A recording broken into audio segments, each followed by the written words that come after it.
October 1999. Well, the first video game stores have only just got their hands on Rayman 2. A small team is already hard at work on Part 3.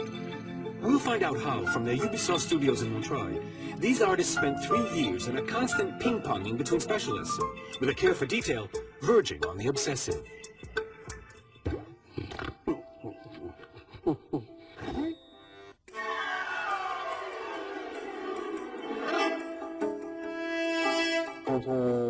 When you begin a project like Rayman 3, from the outset you're bound to have an extremely important inheritance to work on, because Rayman 1 and Rayman 2 were hugely successful projects. So the best approach is to look into the detail to find out what the real strengths of the previous games were. Then choose what you're going to take and what you're going to push even further, and think about how you're going to astonish the player by creating experiences he's never seen before. And since Rayman's adventures have always been marked by fantasy and humor, the team decided to pull out all the stops and heighten the cartoon spirit of the story. Once upon a time there were lumps. Harmony, love, peace. Boring! Suddenly, a black lump transforms the red lumps into hoodlums. The world is in great danger.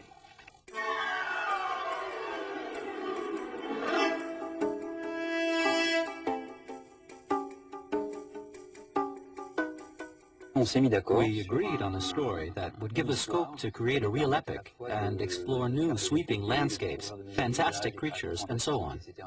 At the same time, we wanted to keep the wacky, humorous, harebrained side that's typical of the Rayman universe. The idea was to have a really simple story which nevertheless conveys lots of emotions. Fear, humor, or wonder. Ou la merveille. The scenario is subtly integrated into the game phases and cinematics, and it quickly whisks the player off into a universe that outstrips previous games in sheer nuttiness and weirdness. Just listen to the dialogues and you'll see for yourself. Oh my god, what is going on here? Would you mind being a bit more quiet? Shut up, Mary! Nobody you get! There's a whole range of expressions in the game that go to make characters who are spontaneous, funny, and sometimes just a little offbeat.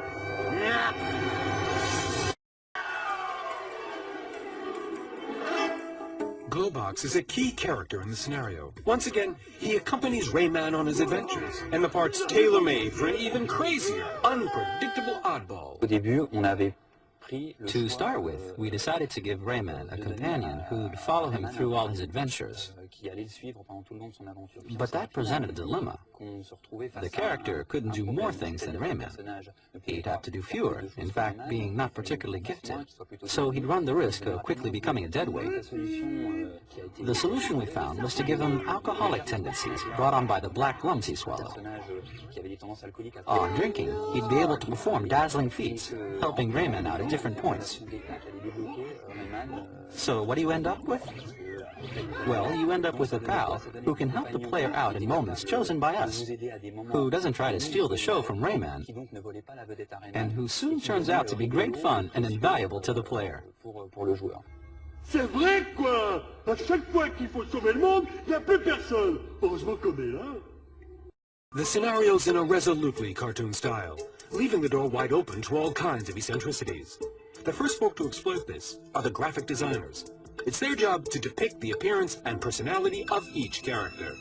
So sparks sure fly over these graphic tablets, and Rayman, of course, is on top of the waiting list for a facelift.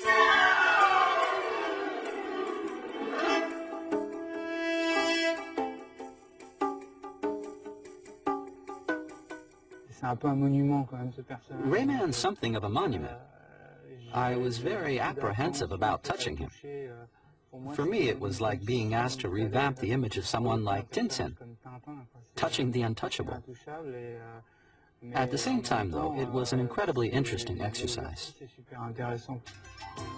A lot was at stake, so the team adopted its own special work method. Nobody creates anything on their own, and everyone takes part in the whole venture, each defending his or her ideas. Since a lot of us on the project knew the Rayman universe well, We were each asked to give our own version of what, for us, would constitute a new Rayman. So everyone added a few different ingredients of their own, and the project grew mostly out of that exchange. Some suggested using a wild haircut to express his character. For others, it was his physique that had to change. So the graphic designers slightly modified his body and the lines of his face, and they turned his 80s bandana into a hood and fitted him with a new pair of sneakers. In each character, there's really a little bit of each of us here. That's very important to me.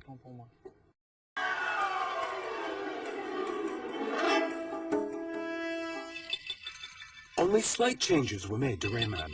However, the secondary characters he meets along his way still remain to be defined. And since there are lots of them, the team's imaginations are running at full throttle, with just one motto: you're licensed to create, and above all, no limits. That's how the hoodlums came into being. A cartoon army whose soldiers get weirder and weirder as you go along. Their costumes are made of crude fabrics linked with ropes, and their weapons, though horribly efficient, look just as primitive. When I began researching the enemies, I'd done some sketches of real flesh and blood characters. But the other people on the team didn't like them, for ethical reasons. Naturally enough, Rayman's a nice guy. It would be more in keeping with his personality to hit out at a creature or a robot, like the robot pirates in Rayman 2. So I ended up creating characters made of material, pieced together out of fabrics. That meant we could work on a huge variety of enemies, a very wide sample group. It was such a wide sample group, in fact, that some of them are no longer there. It's extremely important for the gameplay to offer players very different features for each character, in terms of stature, little ones and very big ones, some who fly, some on the ground, and so on. Razov is one of the bosses in this game, and a good example of this creative approach. This odd character, who steps straight out of the silent movies, gradually develops until he's perfectly at home in the Rayman universe. The character of Razov is inspired by Count Zarov. I saw the film and tried to recreate that slightly mad aristocratic side in my character. I wanted to make him a mixture of hunter and soldier, hence the hat with the spike, like a spiked army helmet. And his projectiles are arrows, because Count Zarov hunts men with a bow and arrows. So I gave him a gun, but it shoots arrows.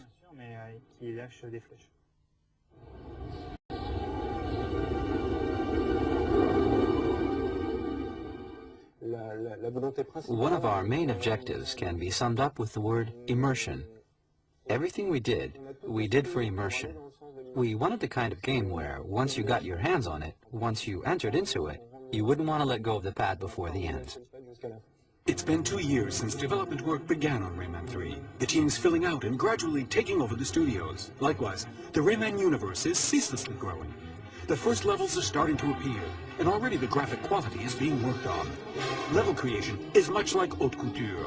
The standards required are extremely high. Graphic artists labor meticulously over each detail so that it fits perfectly into the decor.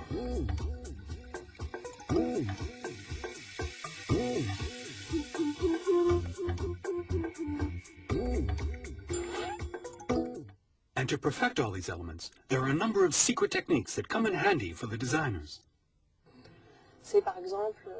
For instance, we can use multi-texture principles to fasten the different textures together, as we say. A tree, for example, is fastened to the grass, and we can set up particular lighting conditions to cast shadows or create shading on a stone that's placed in the grass. The main difference with other games lies in the fact that our special effects are worked on by graphic designers in tandem with engineers who've made specific tools for us. With those tools, it's particularly easy to create volumetric mist effects and especially water effects, like disturbance on water, and all with a strong graphic touch. These are just a few of the many possible examples, but they're the kind of areas in which the graphic artists have really invested their skills. They're not simply special effects, they're a genuine labor of draughtsmanship and creation.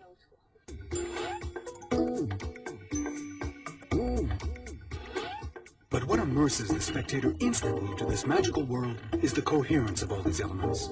Nothing exists by chance in the crossroads of dreams. Each character has their own story and quietly goes about their business without necessarily worrying about Rayman. So the player has the illusion that they continue to exist, even when you don't see them anymore. Everything is done to make you forget that you're in a video game. This impression of being in a world that's bubbling with activity is conveyed by the story, the interactions with all the characters you meet, and also by the wildlife you come across in the decors.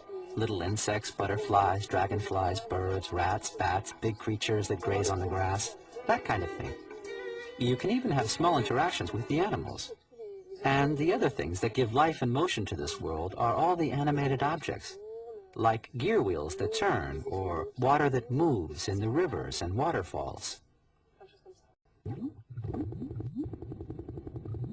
The Rayman universe is in constant motion. You can see the developers have done all they could to exploit the power of new generation consoles to the maximum. Even during the most complicated phases of the game, there's no loss of fluidity in the display. As a result, it's sometimes hard to tell whether you're in a video game or a cartoon movie with such a wealth of individual details.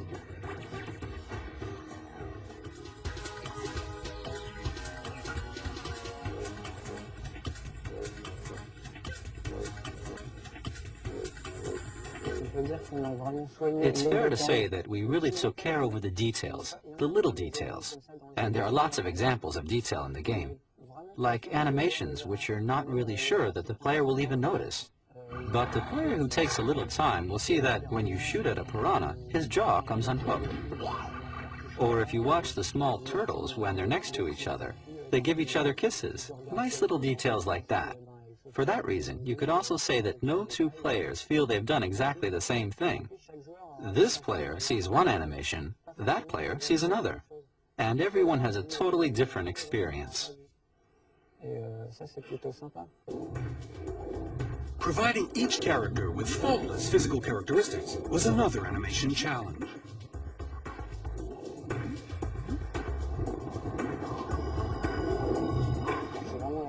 It's the animation that has to handle the realistic side, giving physical presence to these 3D characters. If you want to give the impression that someone's really tall, it's not enough just to make him the right size. The animation has to be coherent. So if you have a giant, he can't move at the same speed as Rayman because he has 10 times more inertia. It's the same for facial expressions. If you want to hit a character and he's 30 meters away, you have to exaggerate the blow. But that's quite an entertaining constraint. If you love cartoons, it's great fun to work in that spirit. When Rayman runs, he runs. He really puts his heart into it. And that's what makes the animation come alive.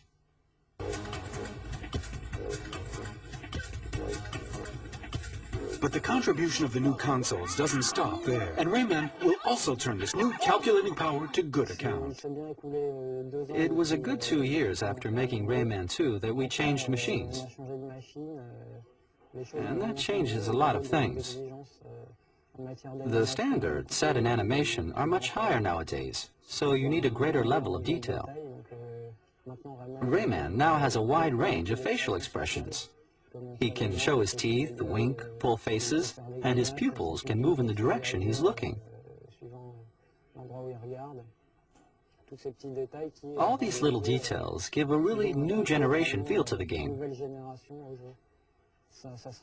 We're edging closer and closer to 3D movies. With more than 200 different animations, Rayman is one of the most expressive video game characters around.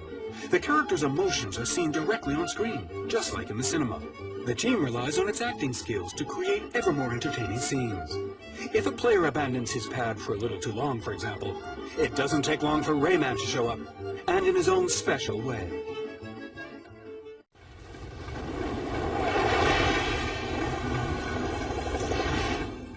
Naturally enough, the artistic part of the game is to do with graphics, animation, and the creation of characters, universes, and decors. But it's also, and above all, to do with gameplay, because we also consider the gameplay to be an art. I'd even say it's the art that interests us most, because we make games, not cartoons, not films. We really make games, and we want the player to enter that special universe of the game. May 2002. The game is now entering a decisive phase of development. The team has reached a full complement and things are speeding up. In a few weeks, the first images of Rayman 3 will be unveiled at the annual High Mass of Video Games, E3 in Los Angeles. You can feel the pressure. The gameplay on which the developers have focused their energies since the beginning is fast becoming one of the major strong points of the future title. Because to rival stars like Mario or Sonic, you have to be able to offer increasingly varied and surprising game situations. Once upon a time, the sole aim of this kind of game was to move from platform to platform, encountering totally predictable enemies. Those days are over. Rayman 3 switches judiciously between combat phases, platform phases, and original gameplays. And that, by definition, is what makes for an effective gameplay.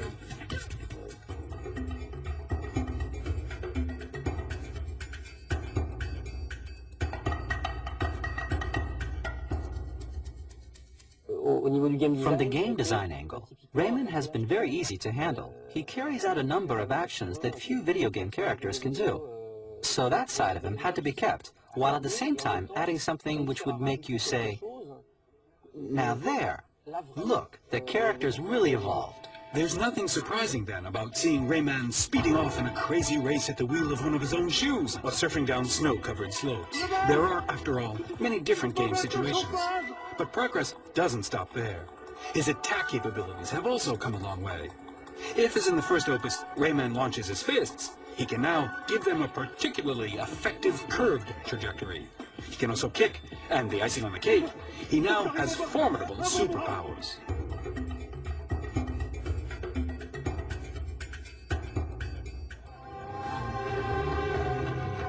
We call them the Throttle Copter, the Heavy Metal Fist, the Lockjaw Fist, the Vortex Fist, and the Torpedo Fist.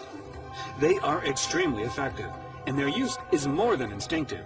So much so, in fact, that you'll want to use them time and time again. We decided to go for temporary powers. While you have this power, it has a different effect on Rayman. But to bring it out, to use it, you don't have to learn anything new.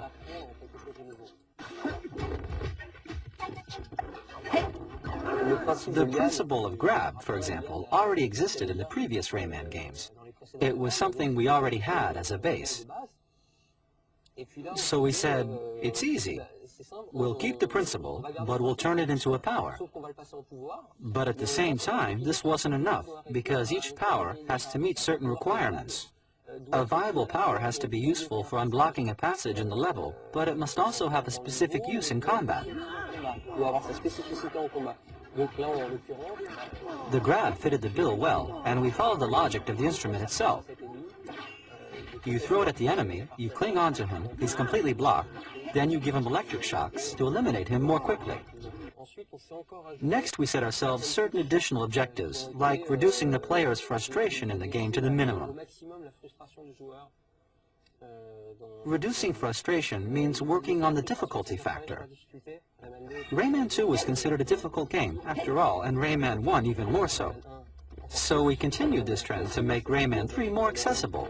We had to find the right balance between challenge, namely the level of difficulty, and risk, without pushing player frustration too far. This means avoiding insurmountable difficulty.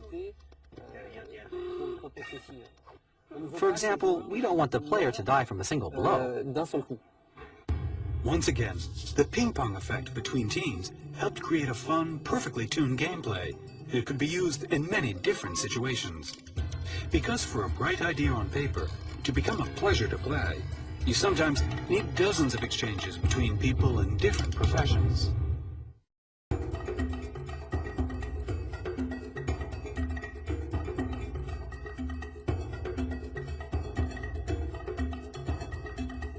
To create intelligent enemies, at the outset, we tried developing each of them with a lot of artificial intelligence. We were quick to realize that even if this worked in, say, 90% of cases, the last 10% were difficult to program and incomprehensible to the player. So at that point, we changed our way of looking at things. Instead of programming each character to perform like a multi-purpose Swiss pocket knife, but whose behavior was unclear to the player, we programmed lots of small characters who have simple behavior patterns. Who are each instantly identifiable. Each of the 24 enemies, in fact, has a very precise role in combat. Some attack on contact, others from a distance. Some protect their comrades while others go off looking for reinforcements. This intelligence also depends on how the characters are used by the level designer. The intelligence was no longer coded in the character, but depended on how he was used by the level designer. The designer's job was to move the character intelligently through a level, telling him where and when to go. In the end, that's what makes it possible to create so many action-packed game scenes.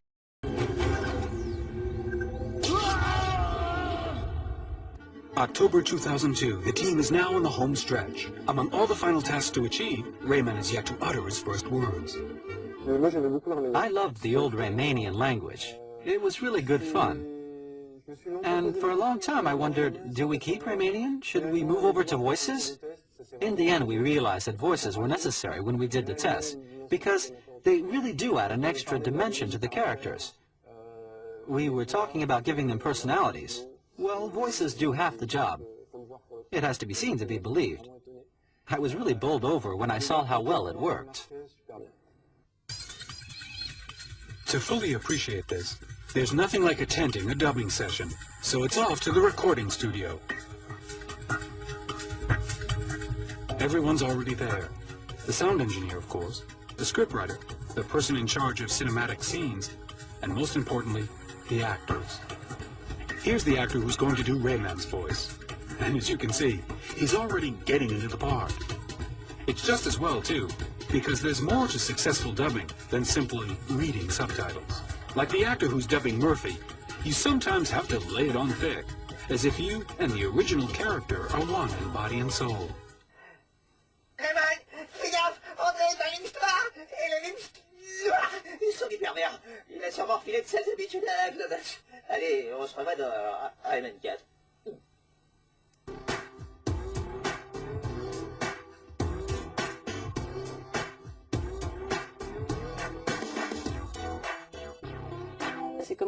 It's just like in the movies. You need sound, and it has to fit whatever it's illustrating, which is tricky work. In Rayman 3, there are around 5,000 different sound effects. For example, there are all the action sounds we call BAM. When you hit Begoniacs, there's a sound. When Begoniacs hits you, there's a sound. When Rayman launches his fist, there's a sound. Likewise, when Begoniacs hits liquid to splash the player. To create atmosphere, for example, you hear a bubbling cauldron. There's the atmosphere of the room itself, and then there are the voices and the exclamations, which also match actions. When you hit Begoniacs, she cries out. When Begoniacs hit Rayman, he goes ow, and so on and so forth. After 3 years' work, the end is close. And yet for the team, it's never too late to add new features to create an even richer game. So, to play and replay Rayman 3 with a fresh challenge each time, the developers have perfected a scoring system. The scoring system counts the bonuses you pick up and the enemies you strike down, while also rewarding the player's skill. With this scoring system, we were able to introduce 2 game levels. There's one game level where you don't worry about scores. You just get to know the game and have fun. Then there's the second level, where the score is more important and you may even play again for a better score. Or you can play over and over again to aim for a high score. A few last bugs to fix, and the game will be ready. Ready to fill all players, young or old, with wonder, right from the word go. Because whether you're struck dumb with admiration before the decors, or whether you're instantly grabbed by the action, there's no doubt about it. It's impossible to remain indifferent to Rayman. The team's gamble has paid off. Rayman 3 has entered a new dimension. Nothing's left to chance. Player enjoyment is the top priority. The result? A highly original universe. A great cast of highly trained enemies. Gameplays that are varied and intense. And when the whole mixture is spiced up with humor and fantasy, you begin to understand why it took 3 years to accomplish this amazing alchemy. When you're working on a project, you never get things right the first time. Rarely the second time, and only occasionally the third time.